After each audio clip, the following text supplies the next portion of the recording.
최근 문재인 전 대통령의 딸 문다희 씨가 이태원에서 만취 상태로 음주운전을 한 사건이 화제가 되고 있는데, 그날 함께 있었던 남성 일행에 대한 관심도 높아지고 있습니다. 문 씨는 몇 차례에 걸쳐 일행과 술을 마신 후 만취 상태로 운전하게 되었으며, 함께한 남성은 3차 자리까지 동행한 것으로 알려졌습니다. 이 남성은 문다희 씨와 함께 다른 장소로 이동하며 만취 상태의 문 씨를 진정시키려 했던 것으로 보입니다. 한간에는 술에 취한 문 씨를 버리고 갔다는 말도 들리지 않겠습니까? 현재 경찰은 문다희 씨의 음주운전 사건을 조사 중이며, 단순 음주운전 혐의 외에도 위험운전치사상 혐의를 추가로 적용할 가능성을 검토하고 있는데, 위험운전치사상죄는 음주나 약물 영향하에서 운전해 사람을 다치거나 사망하게 한 경우 적용되는 범죄입니다.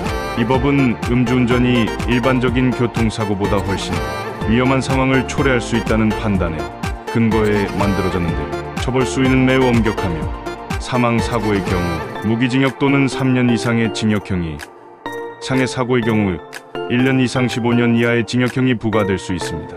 문 씨의 이태원 만취 음주운전 사건에 대해서 경찰은 엄정하게 수사할 계획이라고 합니다. 하지만 경찰의 출두 명령에도 문 씨는 아무런 행동을 취하고 있지 않습니다. 다만 위험운전치사상 혐의 적용 여부는 사실관계가 확정된 후 결정될 것이라고 밝혔습니다. 문재인 전 대통령은 딸 문다희 씨의 음주운전 사건에 대해 공식적으로 입장을 표명하거나 사과하지 않고 있는데, 이로 인해 문 전 대통령의 고향인 양산이 발칵 뒤집혔다는 보도가 있지만, 그가 국민 앞에 나서지 않는 이유는 여러 정치적, 사적인 고려 때문인 것으로 보입니다. 가족 문제로 인해 직접 나선 것이 오히려 더 큰 논란을 일으킬 가능성이 있기 때문인 것으로 보입니다. 문다희 씨는 사건 당일 2명의 남자와 만난 것으로 알려져 있는데, 이들이 정확히 누구인지에 대한 구체적인 정보는 아직 밝혀지지 않고 있습니다. 운동을 하는 사람들 같더라, 경호원들 같더라는 말이 무성하지 않습니까? 이 남성들이 사건 당시 함께 술을 마셨던 일행으로 추정되지만, 이 2명의 남성이 누구인지 중요한 이유는 문다희 씨가 불법 비자금 건으로 검찰 조사를 앞두고 있기 때문 아니겠습니까? 이 사건을 은폐하거나 말을 맞추기 위해 만난 남자들일 가능성을 배제할 수 없기 때문입니다. 현재 경찰과 검찰이 사건의 정확한 경위를 조사 중이며, 이들 일행에 대한 조사도 진행되고 있는 것으로 알려지고 있습니다. 그런데 문다희 씨는 이 음주운전 사건에 대비해 문재인 정부 시절 청와대에서 활동했던 변호인을 추가로 선임한 것으로 알려지고 있습니다. 이는 사건의 심각성에 따라 법적 방어를 강화하려는 조치로 보입니다.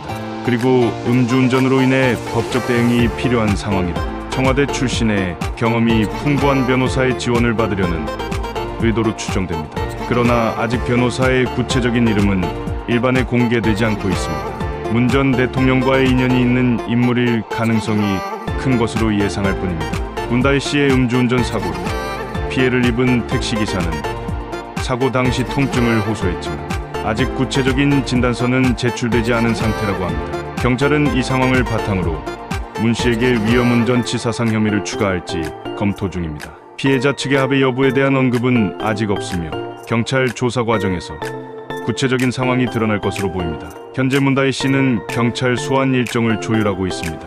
이번 음주운전 사건 이후 이재명 대표를 지지하는 이른바 개딸 세력 일부가 문재인 전 대통령에게 탈당을 요구한 것으로 알려졌습니다. 이들은 문 전 대통령이 딸의 음주운전 사건에 대해 적절히 대응하지 않으면서 당에 부정적인 영향을 미치고 있다고 주장하지 않겠습니까? 탈당을 통해 민주당을 보호하라는 목소리를 내고 있는 것으로 판단이 되는데요. 이를 두고 당내 권력 투쟁과 문재인, 이재명 간 갈등이 배경에 있을 수 있다는 해석도 나옵니다.